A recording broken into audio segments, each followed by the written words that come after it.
What do we have today? Hey everybody, Rich with Great American RV Rentals. What do we have today? Well, we got one camper just got delivered to the lake, and we just got back a little bit ago. Had this camper clean and ready to go for a customer, and even though this went out last week and we didn't get any complaints on it, which is awesome. We always like that. No complaints is good, but somehow they failed to mention or tell us or even use the kitchen sink, because what we is a leaking faucet. This up here either at some point in time froze or just wear and tear from moving it around, has a leak in here, which most likely is associated with the connection here. So what do you get? There are two different kinds of faucets. Some are directly for campers, and they are have different fittings on them. So you'll notice down here we have two braided lines. This is where it gets weird. So they've got a fitting here, which is a male fitting into a female PEX, which is great, fine, good connection. However, when you do buy faucets, if it's not RV specific, it'll most likely come with these, and these are female. And so as you can imagine, we have not only a bigger size output line down here. So this right here is what we're trying to connect into, is our larger PEX. So you can see it larger, and it's a female section, so that's not going to go together. So what do? There's a couple different things. You can buy a converter off of like Amazon. They have them. If you have the time, that may be the thing that you want to do. However, what we like to do is we like to change it out and keep the faucets nice. So we normally order just your regular Lowe's or Home Depot run to a nice regular sink faucet, nice one. And then what we do is we end up going with this is actually a shutoff valve. So if we have any kind of leaks or anything that happens, we can actually shut it off from here. And this is what's called a shark bite. If anybody doesn't know plumbing, these are great. So essentially what I'll do is I'm going to go under here, and then I'm going to cut these right below the bands right here. I know it's not great, but I'll cut them right here, right at the under the your tie-in here. I'll cut them down here, and then they basically just slide on. I'll do a video on that. We'll just see how this goes, and then we'll get it done. I got a customer. He's going to be here in about an hour, so we don't have much time, guys. Beautiful day outside. Hope you guys are doing well, enjoying the weather. Stick around for the fun.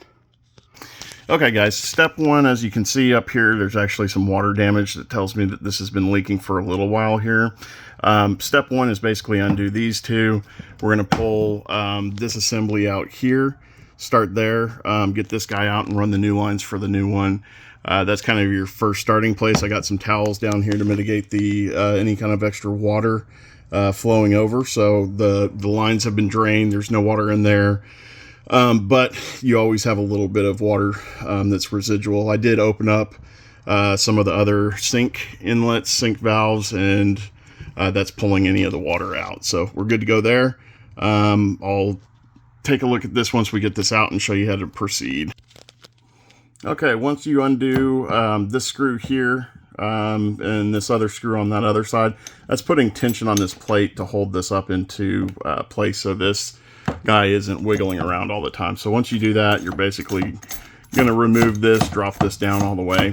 That's just a locking collar. I did spend several years in a home remodel and restoration company with my father. So I'm used to doing sinks like this, either at home or in RVs. The key thing is just make sure that you try and keep any kind of water damage to a minimum. You watch which lines you are and make sure that the connections are good. So I'll go ahead and pull this out. Now, once that retaining ring is off, this guy pulls straight out, and then we can put our new one in here, drop all the piping through, all of our plumbing through, and then we'll work on getting those outlets converted over to the PEX outlets. So, okay, guys, this one's a little new to me. Haven't seen this one before. This is a Glacier Bay, which most of the time I'm dealing with a Moen or American Standard or something like that. Haven't seen this coupler before, so a little interesting how this works. It says we align those two arrows up, and then basically what we're going to do, excuse my one-handed self here, essentially what we're going to do is pull directly up on this guy until it slides up and into place, and then we're going to lock the collar by just doing a quick turn. See if I can do it with one hand here. So that turns, and that's locked it. So it says that you screw it in until it's tight, which I'm kind of curious how this is going to work. Keep screwing until it's tight on top. Let's see. That's pretty tight. Okay. Maybe one or two more turns with this. Okay, that feels pretty tight. And then I'm supposed to rotate and lock this down. So let's see. Let's see what this does here. Okay, so the technique is pull it down and rotate it around, and that locks into place, I guess. It is super tight. I like that fit. Nice looking faucet, but now we've got to do our lines. Next step is really doing some cutting, trimming, changing out the valves. So let's get to that. Okay, so you'll see what I did is just cut the tops off right about there. So we got both of those cut. These shark bite fittings basically slide right down on it and lock into place. So essentially what you'll do is you'll have your fitting here. You'll go in. Right now, neither one's hot or cold, so that really doesn't matter. And then once you have it down snug fit, you'll actually just push it on. And once you push it on, like so, it locks into place. Okay. Now it's time to hook up the hot and cold. They'll always mark on here somewhere, at least one of them. You'll see a tag, it'll say hot. So you want to make sure that you hook that into your hot line, which is going to be the red one. In most cases, all cases, just about. You'll notice that these shark bite fittings snap on, and they have a nice little designer ring that you put on there to kind of accent it. I think it's a nice little touch. Shark bites are expensive, but they're extremely easy to use. So kind of fail safe on that. We'll do a little bit of thread tape on these guys and then thread them up. This is all locked in there, so this is all good up here. Only connection that we had to do above and beyond that was this guy right here. That just snapped in. Nothing special there. So you do want to make sure that this is free and clear down here, because that does control the this guy up there. So you want to make sure this isn't going to get caught on anything down here, so we're good there. Okay.